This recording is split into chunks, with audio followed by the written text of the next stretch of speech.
Now I'm gonna let you was telling me something, but I didn't get it all. Would you tell the crowd what you was gonna say? Tonight's demonstration will be done by Jim Stoudemire, and he's demonstrating how to put on a safety switch on your lathe. Right, thank you.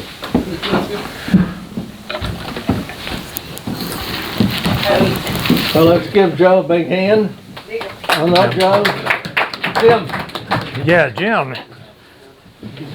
I'm going to take this. Yeah, okay.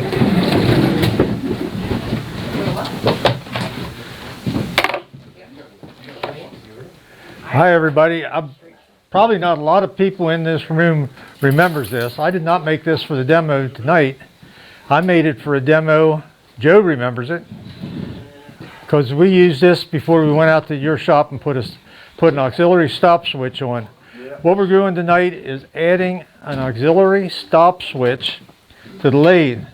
But before we get into it, we're lucky because we do have an electrical engineer in our club. He's not here tonight. And we have an electrician in the club. He's not here either. So unless you guys know a lot more than me, I can probably say whatever I want. But you might wonder what qualifies me since I'm not an engineer or electrician. And I'll just tell you a little bit. I've been playing with electricity since I was 10, 12 years old. When I was growing up, one of the punishments at my house was a week without TV. So we lived in a 1.5-story house, and our bedroom had little knee walls, and then in that little triangle, I set up my shop, and I'd play with different things, and mostly was tube type radios. I don't know if you ever, some of you remembers tubes and radios, and I learned a lot just playing there. One thing I learned was how easy it is, or how quick you can melt a screwdriver if you arc it across two hot wires. And the second thing I learned was how quick the smell of that melted screwdriver could get to my dad down in the living room. So anyhow, I played around with that. And another thing I learned out of that experience was I'd get on the radio, and some of you guys might remember the old 50,000 watt AM stations they had all over the country, WLS and WOWO and WKBW, and I'd listen to those, and mostly the Chicago stations, it was almost all hockey, but the Indianapolis station, they had a home improvement thing at night one time, or once a week, and I started hearing about all these different tools, and I had never heard of a handheld circular saw, but I thought, well, how hard can that be to make? Yeah. So I made a handheld circular saw, and my mom's youngest brother, he used to come out to the house a lot, and he would help. He said, well, it does work, but it's just not as quick as a regular saw. So and then I don't know, it wasn't but a week or two later, I learned that you're supposed to be electric. Yeah.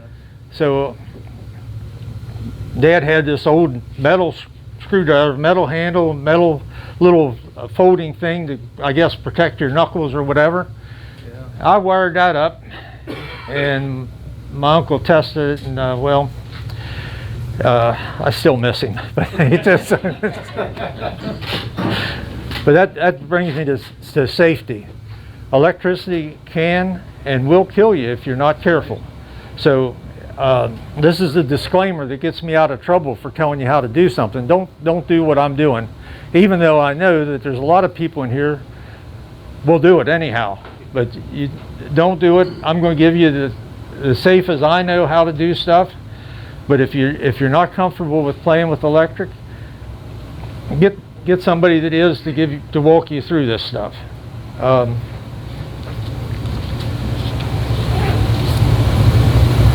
Let's see what we got here.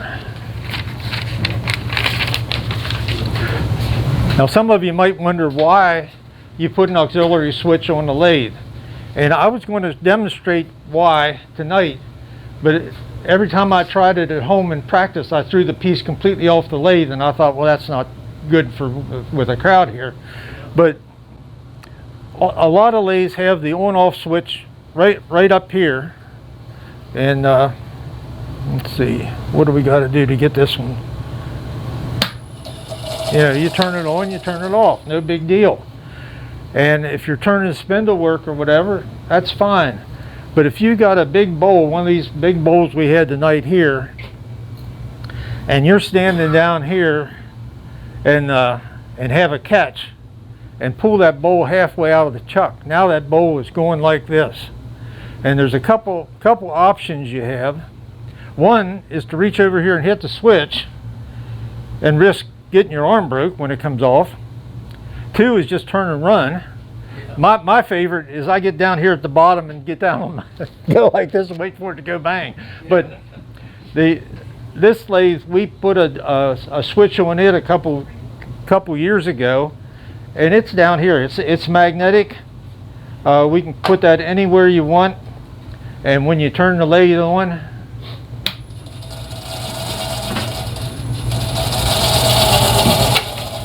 you can just hit it and it shuts off. And that's what we're going to be talking about tonight. And if you notice what I did there, we're going to talk about that too. So,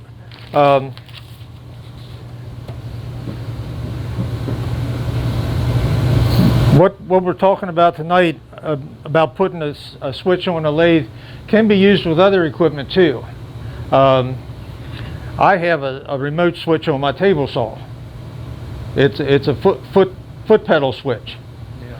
And what I do is every time I turn that table saw off, I hit that foot switch. I don't go for the button. That way, if there ever is an emergency, I'm not looking. I'm used to hitting the foot switch. And speaking of foot switches, I have a router. On a router table, I use a foot switch for that too. Sometimes you can press the foot and do your routing, take your foot off. You just have to be careful you don't accidentally step on it, because mine doesn't have a guard. Some of them have a guard to keep you from stepping on them. But we're going to talk about some of the easiest switches to put on your lathe, and one of them would be a foot switch. If you don't know what I'm talking about, this is, it says so right there, foot switch. There's several different kinds of foot switches. The one you would want on your router would be what's called a momentary contact switch, where when you push it, it's on, you take your foot off, it's off. Now that wouldn't work here, because you'd have to stand on this switch the whole time you're using the lathe, and you move around. So there's also a latching switch, where you push it once, it's on, you push it again, it's off. So if you were going to put a foot switch on here, which is really easy, you just plug the switch into the wall, plug your lathe into the switch, and you're good. That's the type you would use. Wouldn't be perfect, but it would work.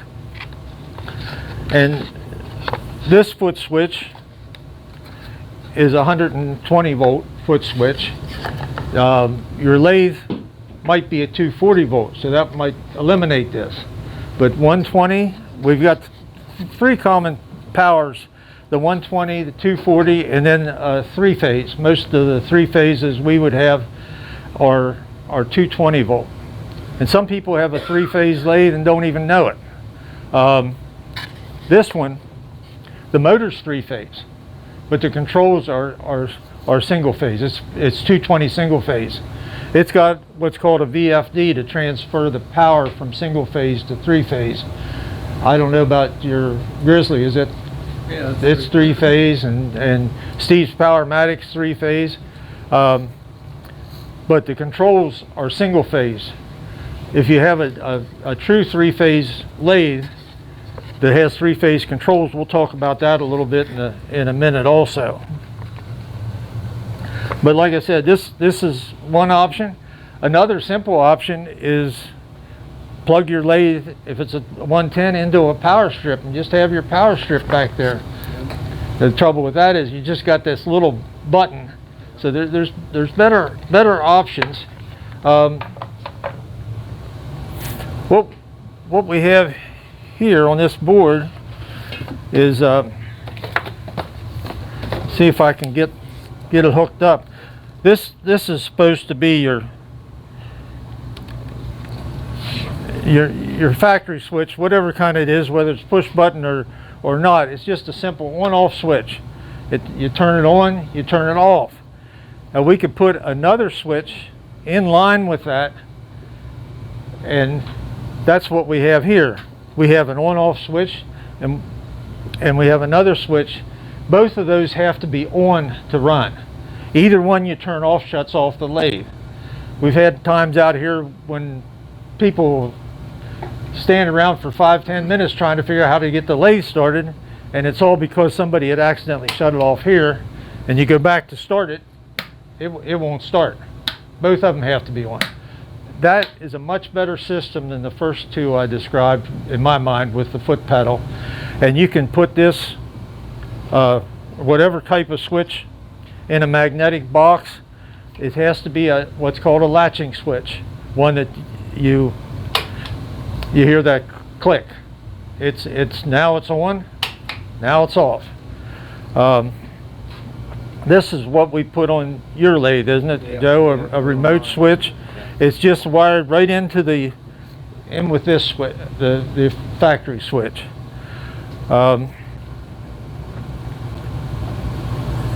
We still haven't got to what's technically an emergency stop switch, which is emergency stop switches require a locking switch like this, where you push it in and it stays in, and it also requires that you go back to the main controls to start it.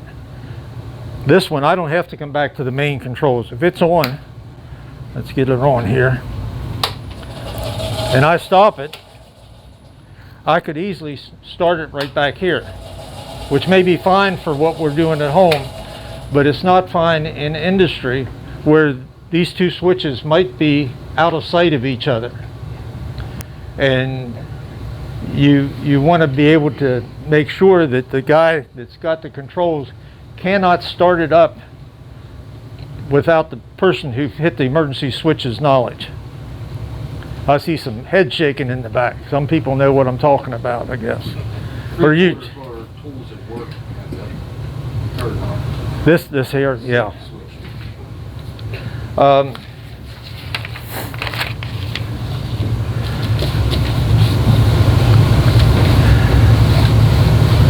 Okay, the things we talked about are the easiest and the cheapest, but what I'm going to show you now is, in my mind, the best. Okay, first we're going to be safe by unplugging the extension cord, and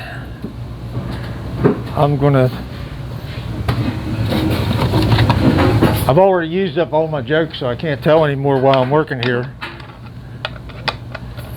But we're going to take the factory switch out, and what I'm going to wire in is a magnetic switch.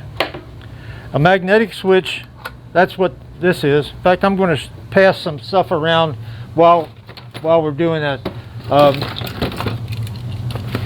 And for those of you that already know what we're talking about, you won't find this very interesting. But this is just a single pole, single throw switch. That's what is on your mini lathe, probably. It might not look like this, but it's the same principle. You throw it one way or the other, and it connects those two little wires. On your 220 switch, it's what's called a double pole. You got two sides, because 220 has two hot wires, and that switch either connects both these or disconnects it. And then this is one if you look through the plastic, this switch can be wired many ways. It can be wired as normally open, which means that when you push it, it makes a connection, makes a circuit, or it can be wired normally closed. And if you look in the plexiglass, you can see a little contact going between layers there.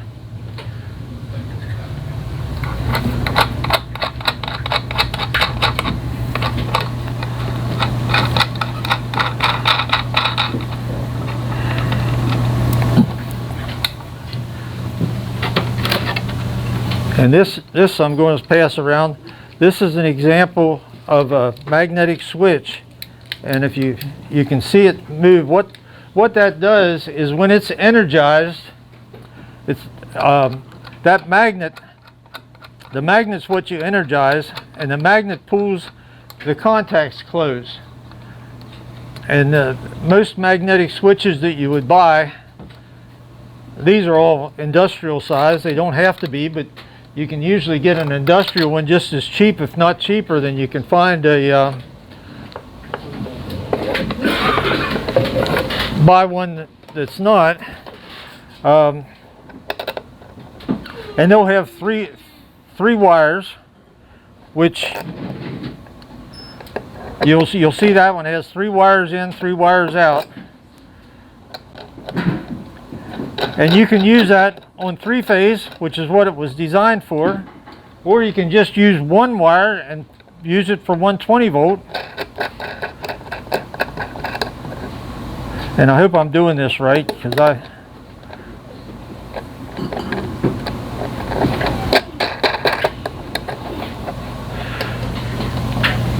or you can use you can use 1 wire for 120, 2 for 240, or 3 for your 3-phase.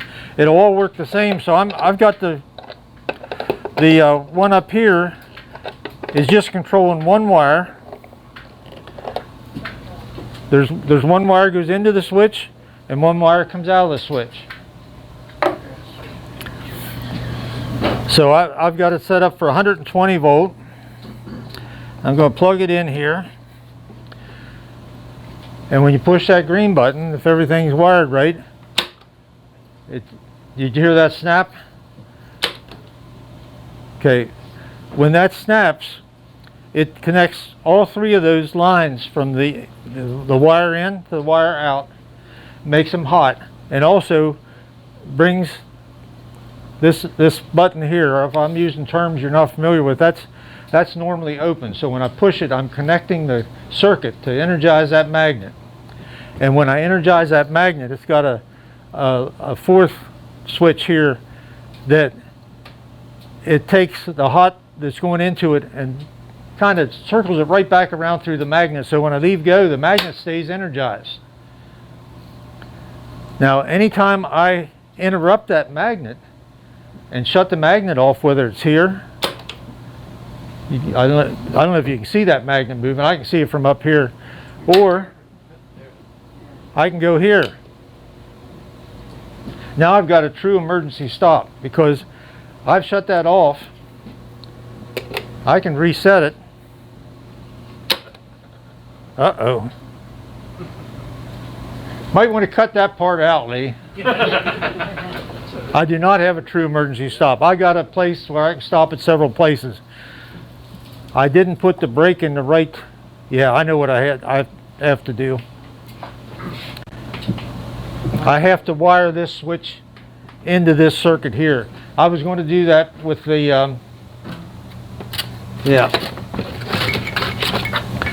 right now I've got just the same as I do there. I can turn it on or off at several places. But if I could have that that push button switch back.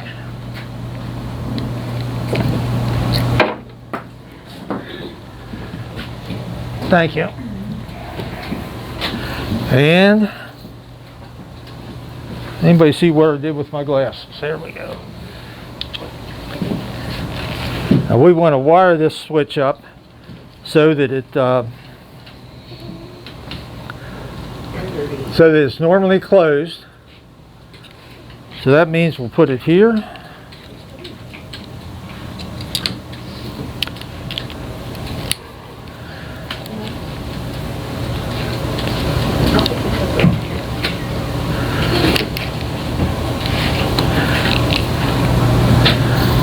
And we'll go into this switch, take that loose. And what I'm doing is I'm putting this switch in line with that magnet, and if I've done it right,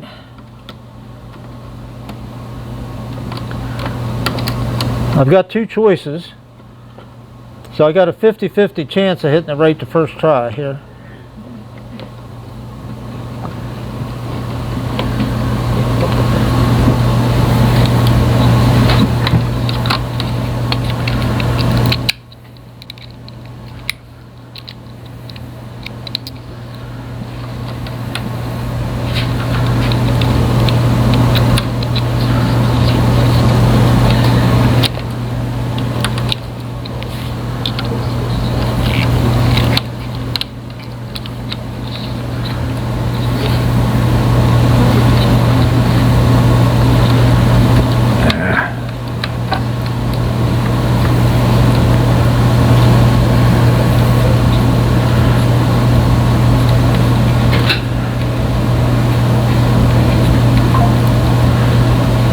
Come on there. How long can that screw be?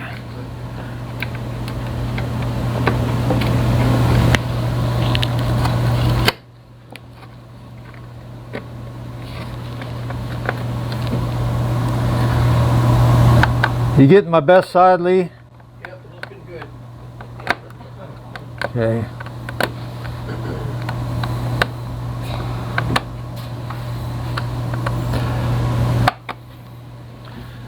Now, let's see if I guessed right on those wires.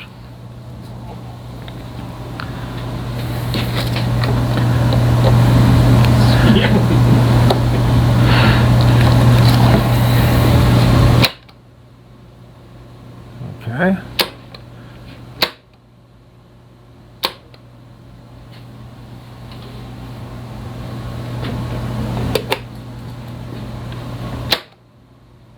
All right. Now it works. Now it doesn't. You can put as many of these type of switches in line with this as you want. I could put this one in line with it. The fact that I don't have it in line with this magnet is why it didn't keep it off. But on this circuit, I could have switches everywhere, and as soon as I hit one of them, that has shut the magnet off, and it's off. This switch here was just shutting the power off. It had nothing to do with the magnet, so that's why it allowed me to turn back on. It was the same as what we have here. So in my mind, if you got the inclination to add a little box to your lathe, it doesn't have to be. It could be anywhere. The wires can run. It could be in the back, out of sight, or your table saw or anything. This makes it so much easier to shut it off, and you're done. I've picked these up a couple times at auctions, or when people are scrapping a machine. If you work in a factory or something and they're scrapping the machine, there's a couple machines that left Mack truck that didn't have any of these in when they left. But I don't know what happened to them, but now I do know. Some things you want to remember if you decide that you do want to put a auxiliary switch or a safety switch or whatever you want to call it, is the switches have to be rated for the amperage of your circuit you're in. In this case, this magnet doesn't draw much at all. It's the power to the lathe is not going through the magnet. The power to the lathe is going from this wire in to the wire out. So this could be a relatively small switch. This switch over here, it's got all the power going through it to the lathe. So you'd want to have a switch that was rated for the power that your lathe draws. The other advantage of this type, did I pass that? Here it is. This is a thermal protection unit, and what it has is a lot of these are matched up. This one has one on right here too. It's bolted right to the switch. It's got 3 circuits, wire in, wire out, which in this case we'd only use one. And these little pieces here. I don't know if there's a better term. I think they're always called them heaters. I think that's the right name. But they are rated for different amperages, just like your breaker.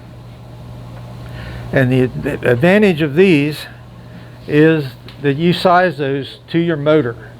If that motor is drawing 5 amps maximum load, I'll put a 5 amp unit in here and it'll protect the motor. Whereas you might say, well, I've got a breaker box and fuses or breakers or whatever. It's probably on a 20 amp circuit, meaning that motor would be 4 times its rated amperage before it kicked that breaker off at your breaker box. So these are quite useful. In fact, we were talking earlier about you know, not doing things and that you're not comfortable with. I bought a machine the other week, and it was at auction, and I think the person that sold it thought he was unloading something that was bad. Well, I figured out what was bad. It was the thermal protection unit. One of these circuits was open and would not close, and on the side of it, it's got a little warning, says, "Do not open case." Well, to me, that's, I don't know if it's a challenge or an invitation, but I think it's an invitation. I think it was too.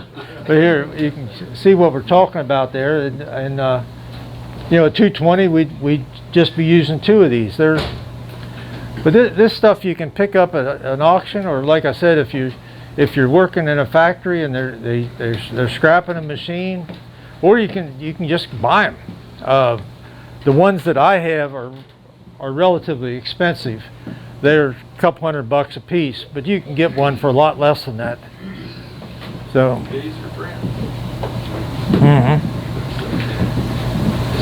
so I'm open for questions. Anybody have a good question?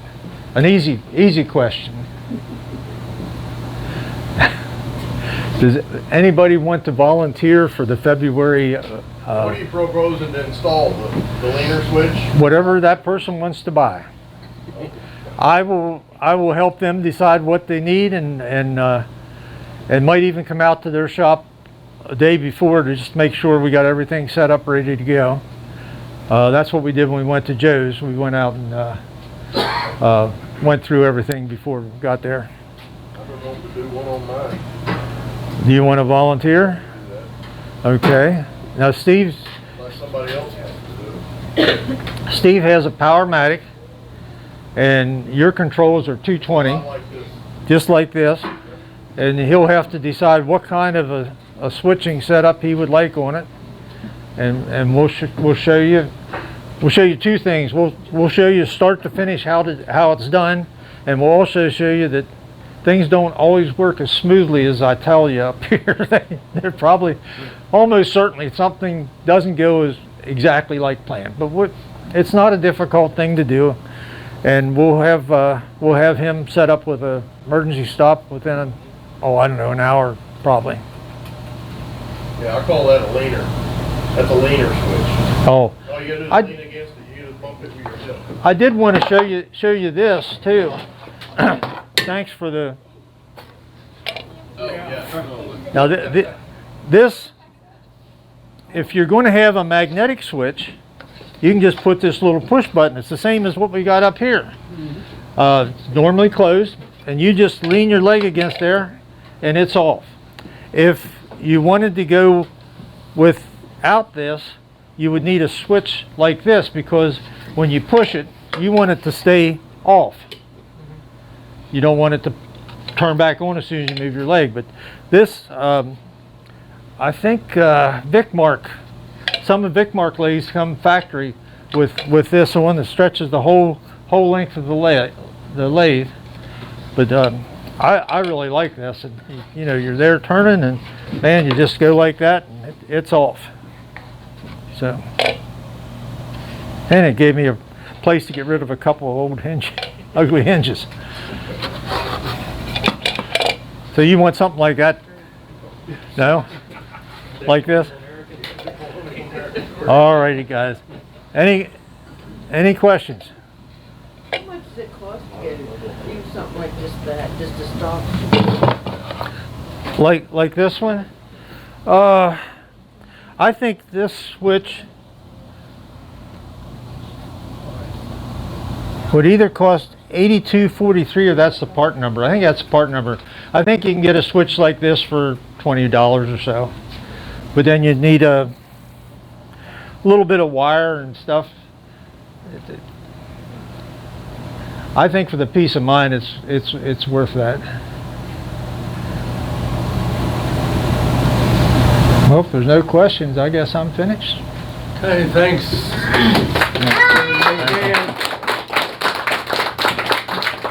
Meeting's over. Thanks for coming out tonight. Anybody have any other questions that has some we didn't? Next month. Who's doing the demonstration next month? Bud, can I read that tonight? Maybe I missed that line. Bud Morton. Where's that Bud? Maybe Bud. And he, pardon? I'll have to look. I don't know, I thought I was coming up, but it may be Bud. Okay. Do we have a list somewhere? Yeah, we got it. It's on the schedule.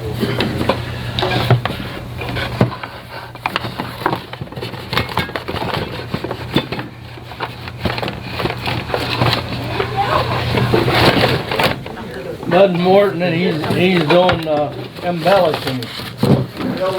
Thank you. Yeah, about $25 or $30 Can you pull that yellow cord, please? Thank you.